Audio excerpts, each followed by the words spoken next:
Okay, folks, welcome back. We're looking at Game Week 207.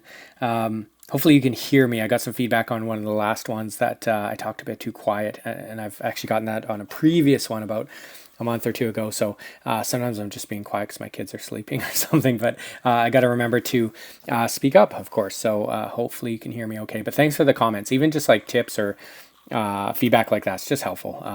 Obviously low budget type of videos here, but thanks a lot. So looking at Game Week 207, I'm going to do something later this week where I actually start to graph some of this stuff, because I think now we've got a pretty good spread across from when most of the big leagues kicked off in Europe and August and September, that we can actually start to track and see how many points it's going to take to win each of the different categories. But for this week, there's really no comparison. I suppose we could look back at the international break. So we're in a bit of an international break here coming up. So these tournaments really are not indicative of last week or the week before or anything like that. So we will compare that in one sec. But first off, what you can see is obviously pretty small payouts here. So there's not a lot. I would just say, get in. I mean, just go. What I'm trying to do, just get that Ethereum bonus. That's probably my primary aim. This looks kind of exciting. I have a bit of a lineup minus a keeper that I could put into U23. Probably three definite starters on Thursday, and then one maybe like half starter, someone who might get a little bit of time.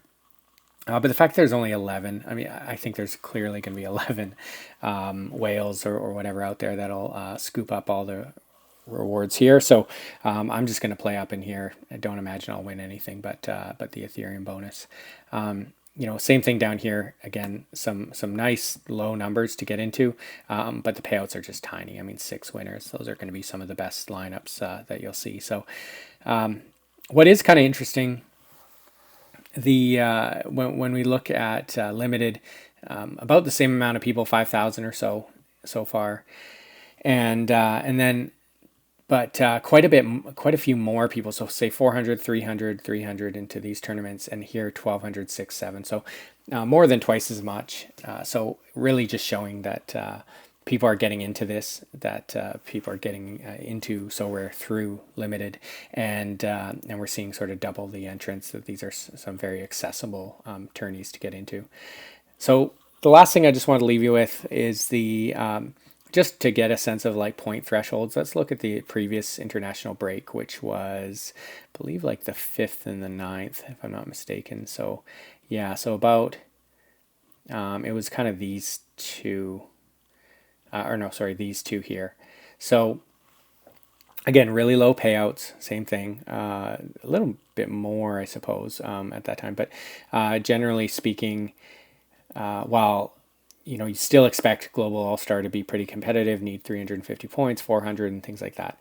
That's why I don't expect to win anything. But certainly down in these ones, 242, 264. So if you think you can get a 250, 275 type lineup, certainly go for it, I suppose.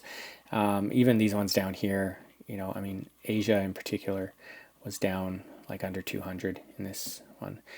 We can't really compare limited because I think there was just so few people, and the numbers maybe are a lot less comparable. I mean, I'd imagine you'd need more than 70 points or say 36 to win something. So, but it gives you a bit of reference here.